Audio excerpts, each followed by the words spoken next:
Most of them will not even attempt to assimilate, which is why large portions of California now resemble Mexico, why 30% of New Yorkers can't speak English. Daily Wire star Matt Walsh is losing his mind over a Supreme Court ruling. Hey guys, welcome back to the channel. We're going to check in with the conservative commentator and Daily Wire host, Matt Walsh, who you probably know I'm not a fan of. I've critiqued a lot of his ideas and beliefs and takes.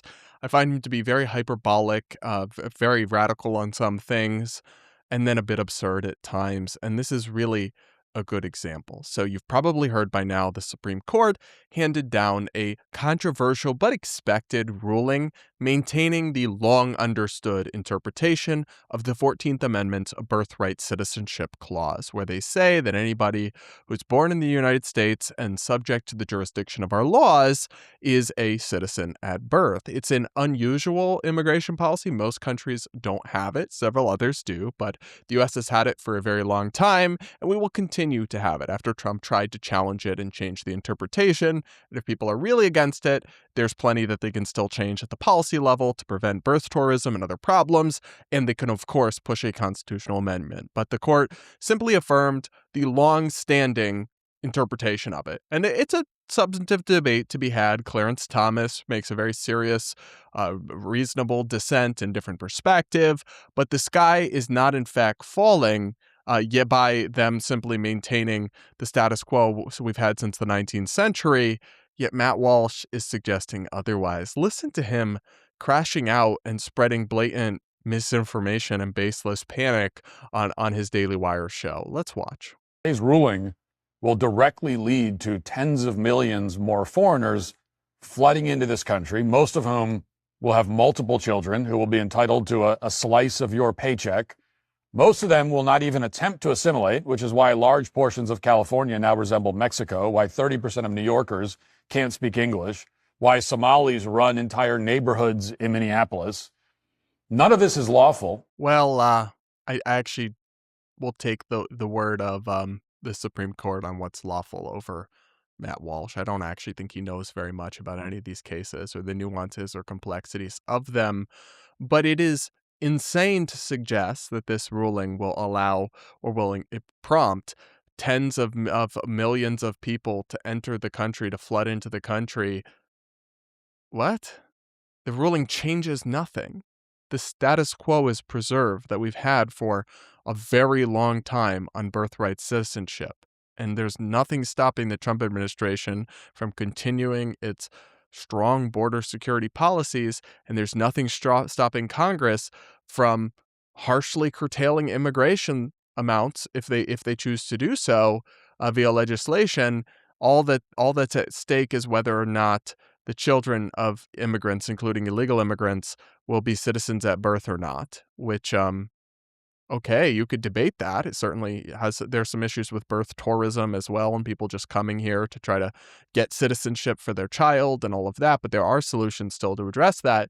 This makes no sense. They are suggesting some sort of doomsday narrative about literally nothing changing, as if that's not alarmist and as if that's not fear-mongering and stirring up people's emotions for no reason. It's really a reckless and irresponsible way to use your platform. But he was crashing out about this in just the most extreme and hyperbolic tone, particularly on social media and on X.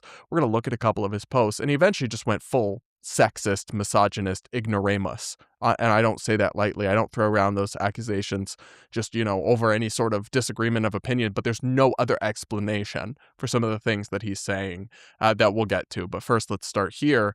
He wrote on Twitter, "The actual birthright belongs to my children and the children of all real Americans.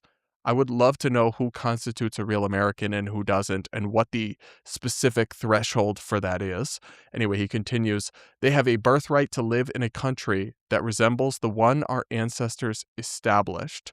I'm not sure that's actually a thing, that anyone is entitled to live in a country that is the same as it was at its founding. Our country is in many ways unrecognizable from our country at its founding. While some of the genius insights and wisdom that were instilled by our founding fathers into our system of government remain, I mean, our country itself is in so many ways unrecognizable, and they're mostly very positive, right? The ending of slavery and massed forced labor, the equality and dignity of women, the acceptance for people of all sorts of different religions, a robust free speech environment that did not exist, or was the groundwork for it was laid by our founders, but they very much heavily censored people through things like the Alien and Sedition Acts at the time. So just in many ways, I mean, technologically, our economy doesn't resemble the one our ancestors established.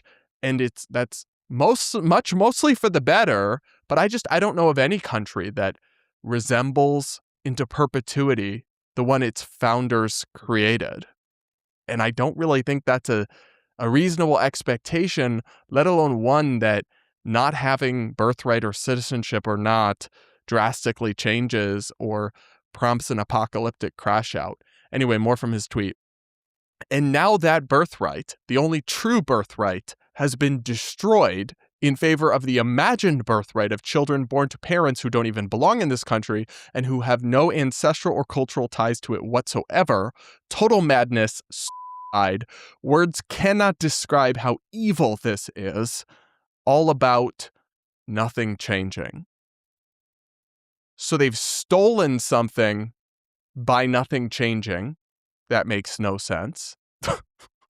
It's suicide to have our country continue to handle citizenship questions related to immigration the way it always has.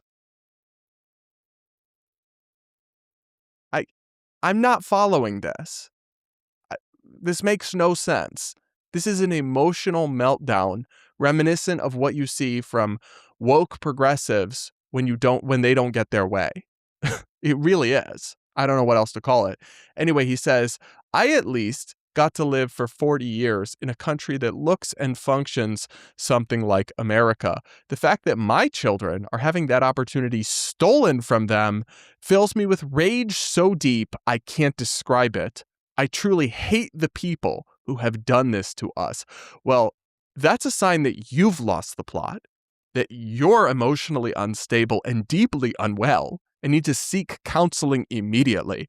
If you are losing composure and filled with rage at a completely predictable outcome that changes nothing and is in keeping with the long-standing interpretation, even predominantly among conservative legal intellectuals until fairly recently, of birthright citizenship. Wow. And then to suggest that he got to live in this country that's now been taken away from his children. That whole time, America had birthright citizenship. That 40 years you've been alive, that was the America you knew and believed in. And now America still has birthright citizenship.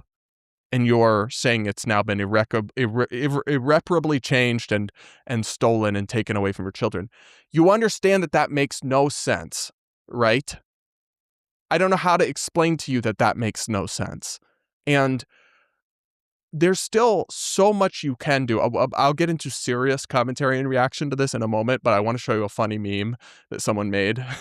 They took one of the famous social justice warrior meltdown images of like a woke woman losing her over Trump being elected, and they AI'd Matt Walsh's face into it. And then they wrote, Matt Walsh's live reaction to the Supreme Court upholding a 100-plus-year-old interpretation of the 14th Amendment. I'm sorry. Maybe that's immature of me. Maybe that's petty, but I did laugh at that. I did find that quite funny. Anyway, a more serious, somber commentary from Greg Nunziata, who is a conservative intellectual and lawyer. He wrote, a quote, "The right-wing meltdown over the citizenship case is shockingly dishonest. The ruling preserves the status quo. The majority landed where most conservative scholarship has been. The dissents land much closer to the majority's position than to the president's. This is not Roe."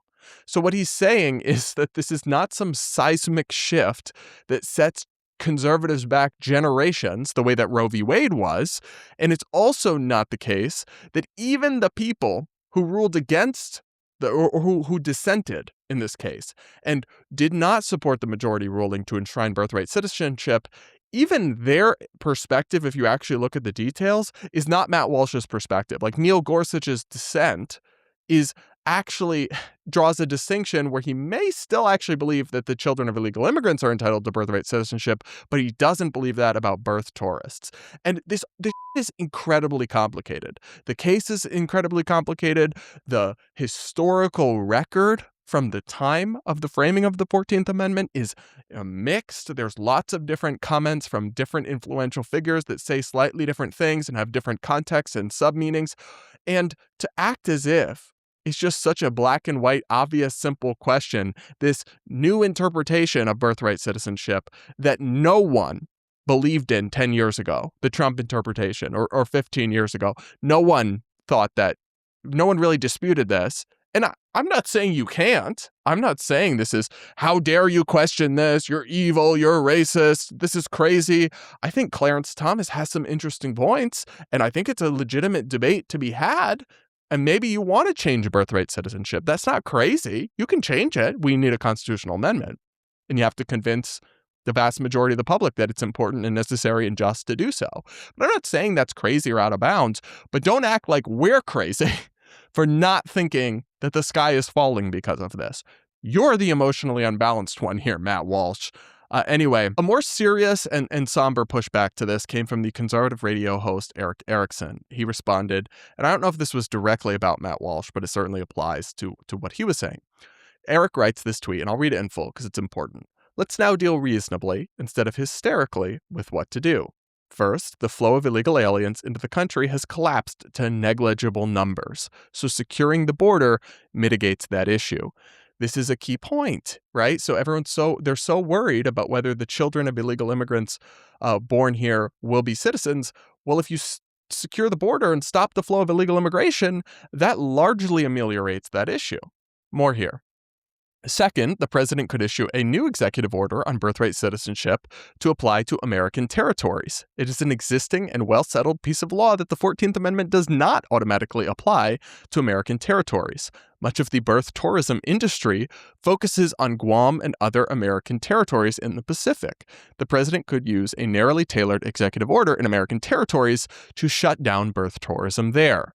Third, the Secretary of State, under existing laws, could crack down on pregnant women traveling to the United States to engage in birth tourism and use his clout to pressure foreign governments to help with compliance. There are plenty of executive actions that could be taken without the hysteria of those online declaring an end to America. Yesterday, the United States Supreme Court declared that the United States will continue interpreting the 14th Amendment as it has been interpreted for the last 140 years. That's all that happened. This is a really good point, because I'm not discounting some of the real issues posed by this policy problem, but there's also still some very significant solutions. The sky is not falling, and the apocalyptic meltdown on right-wing media and online is just untethered from reality. It's giving Democrats melting down over net neutrality being repealed and then saying the end of the internet is nigh, and then literally nothing bad happened at all years later. It's like, that's you right now, y'all. I don't know how to explain that the thing you criticized for so many years, you're just now the mirror image of it in many ways. It's sad. It's pathetic, actually. It makes me deeply, deeply embarrassed for you to see you crashing out like this. But Matt Walsh, some of this is just his shtick. He's just performatively angry. I appreciated this tweet from the lawyer Damon Toll. Matt Walsh and many like him have this sole occupation of spreading rage. It's how he feeds his family. He wants you locked in a rage spiral so that he can make money. He is occupationally incapable of not melting down. Once you realize it, it explains everything that he does.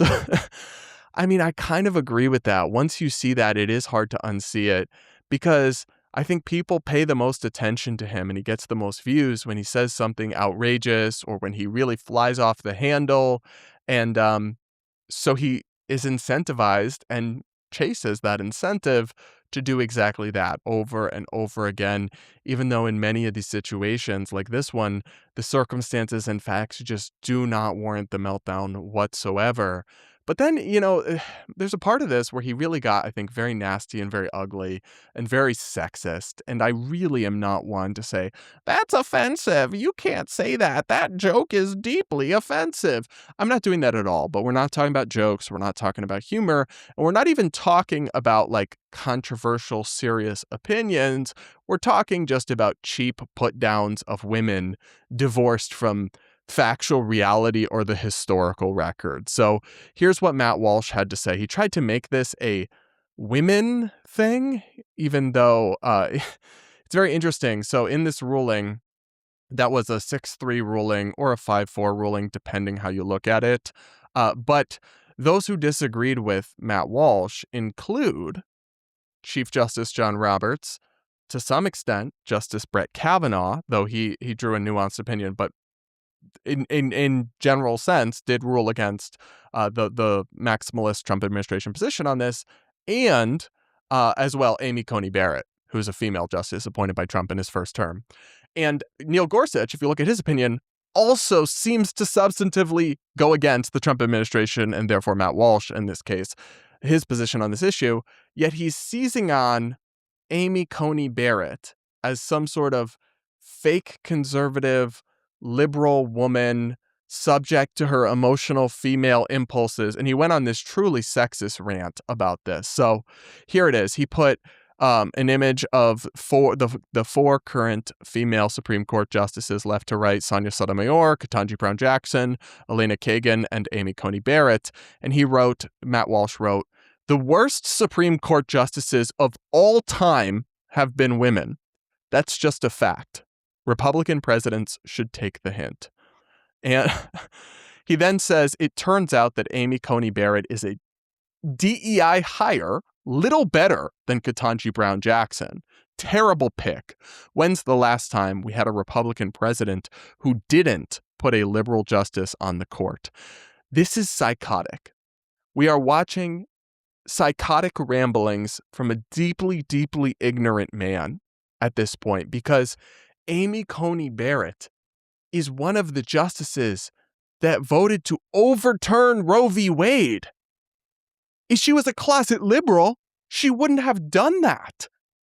And that gave the pro-life conservative Matt Walsh is of the world the thing they'd been fighting for decades. And that's not the only example. She's ruled with the conservative position on many cases, but then there's been some where and even in this case, what the conservative position is unclear and disputed among originalists and textualists.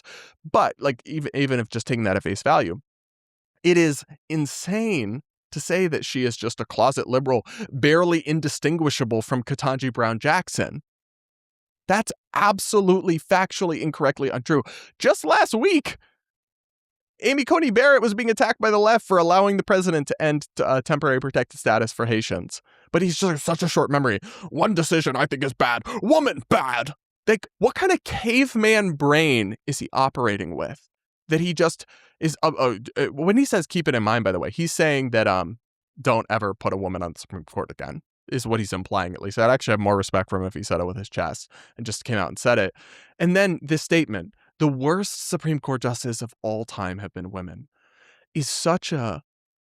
I mean, maybe if you started paying attention to politics 5 minutes ago and you only specifically home in on a select few issues and ignore all the countervailing examples. But if you actually think for 5 seconds about American history, that is objectively an incredibly ignorant and wrong statement to make. So I'll just go over this briefly.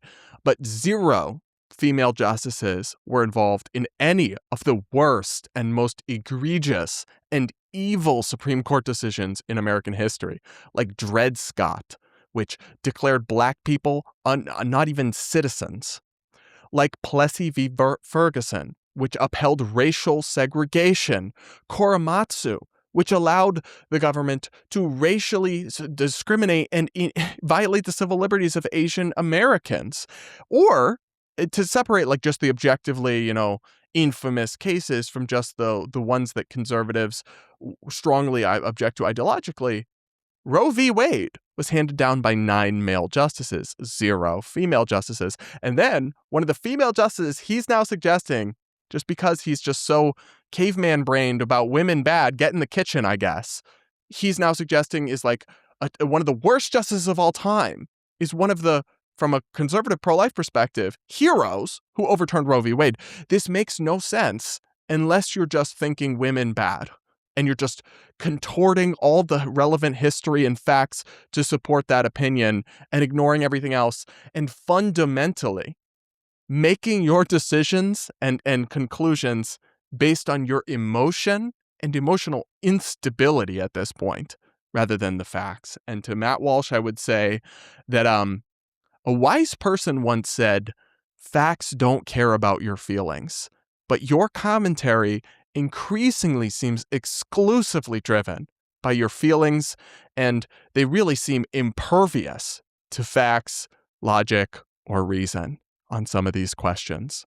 That's just my take about Matt Walsh's truly generational crash out over this.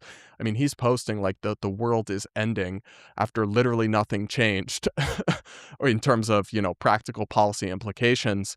But that's just my take. You guys may disagree, and that's always allowed here. I won't crash out on you. Let me know in the comments. Make sure to subscribe to the channel if you aren't yet, and do hit the like button before you go. Now, if you support my independent commentary, I call out the left and the right, and that's not a great way to make friends or go viral, so I do need support from viewers like you. Do consider becoming a channel member to support me. I also do videos where I answer questions from members and react to member comments, so if you want me to hear something you've got to say and respond to it in a video, potentially, do become a channel member. Hit the join button or the link in the description. And with that, guys, we'll leave it there for now. This one, maybe I want to pull my hair out a little bit, but I'm addicted to all of this discourse, this debate. So we'll be back with more real soon.